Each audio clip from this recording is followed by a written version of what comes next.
Dans le cadre du projet mécatronique pour l'année scolaire 2017-2018, nous avons constitué une équipe de 11 personnes afin de travailler sur le projet dit Camtrack. Alors, qu'est-ce que Camtrack? Il s'agit d'un système mécanique et électrique qui permet la stabilisation d'une caméra fixée sur le derrière d'une moto et qui va avoir deux fonctions principales. La première est celle de stabiliser la caméra comme pour un gimbal traditionnel et donc permettre à l'axe sortant de la caméra d'être toujours parallèle à l'axe de la Terre. Et deuxièmement, permettre à l'utilisateur de la première moto de choisir une des cibles qui sont derrière lui, donc une autre moto, ce qui sera tagué d'une certaine caractéristique, et donc permettre de le suivi de cette cible-là. Le projet consiste également en l'enregistrement de ces vidéos-là afin qu'ils puissent traiter et utiliser par la suite. Concernant la cellule mécanique, nous nous sommes occupés de la conception et la modélisation de notre système, avant de passer à la réalisation, plutôt à la conception assistée par ordinateur sur SolidWorks. Sur ce dernier, nous avons pu réaliser les différentes pièces qui forment notre système. Sachant que l'enjeu majeur de notre projet consiste à prévoir une très grande précision de tracking ou de suivi. Donc, nous avons opté pour un système qui est plutôt équilibré à l'aide de pièces en forme de U et en forme de L.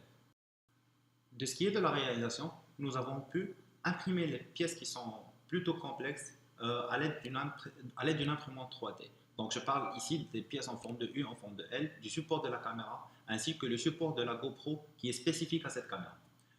Et afin de mieux nous familiariser avec la fabrication, nous avons pu réaliser la base de notre système. Durant notre conception, nous avons pu aussi réaliser différentes études afin de déterminer différents résultats. Nous avons également fait une étude de résistance des matériaux, RTN, pour pouvoir décider du matériau adéquat pour notre système dans les conditions réelles. Ainsi qu'une étude de mouvement avec quoi on a décidé des capacités des moteurs qui vont être utilisés.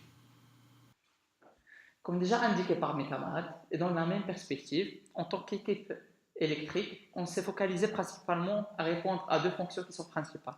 D'abord, de stabiliser le système en cas de changement de variables, etc. Et de même de traquer la cible. Pour la première partie, on a préféré utiliser des moteurs brushless pour la rapidité de la réponse et pour leur facilité d'utilisation.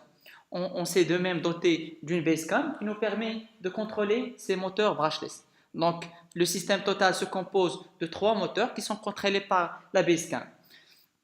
Pour traquer, on a préféré se baser sur le traitement d'image ou bien l'image processing en utilisant la bibliothèque de Python OpenCV. Basiquement, on va traquer 2 couleurs pour le moment, le jaune et l'orange. Donc, après avoir traqué en utilisant la caméra, il s'agit là d'une Logitech C910 qui a une très bonne résolution et qui nous a permis d'avoir de bons résultats. Par la suite, on envoie la commande depuis la Raspberry vers la carte Arduino qui demain va envoyer la commande au Basecamp pour ainsi commander les moteurs. Ceci constitue notre solution quand la cible ne dépasse pas les 10 mètres. Dans le cas inverse, quand elle dépasse les 10 mètres, on se base sur une autre solution qui sera présentée ultérieurement par mes autres camarades. Tout au long des 6 mois de la réalisation du projet, nous avons été régulièrement évalués par l'équipe d'encadrants, dont le client, aussi connu sous le nom du Big Boss. Afin de remplir la fonction principale de notre dispositif, qui est suivre la cible pour les longues distances, plus de 10 mètres, on a adopté plusieurs étapes. Parmi eux, avoir la position de la cible ainsi que la caméra en utilisant le GPS qui nous donne latitude, longitude ainsi que l'altitude. Et puis, on le transforme en coordonnées X, Y, Z. Et puis, transformer les coordonnées de la cible en un référentiel lié à la caméra. Et pour cela, on a utilisé la matrice de transformation homogène qui nous a facilité la tâche. Alors effectivement, le but principal dans la détection de la cible dans plus de 10 mètres est de transformer les coordonnées de la cible dans le référentiel lié à la caméra. Alors pour ce faire, effectivement, il y a 2 GPS, un sur la cible et un sur la caméra, mais ce n'est pas suffisant. C'est pour cela qu'on a eu recours à une centrale inertielle qui contient principalement 3 types de capteurs, les magnétomètres, les gyroscopes et les accéléromètres. En combinant ces trois données-là, on arrive à calculer la matrice de transformation homogène et de faire un premier changement de référentiel entre l'horizontale et la caméra, et puis finalement un deuxième changement de référentiel qui est celui entre la cible et la caméra.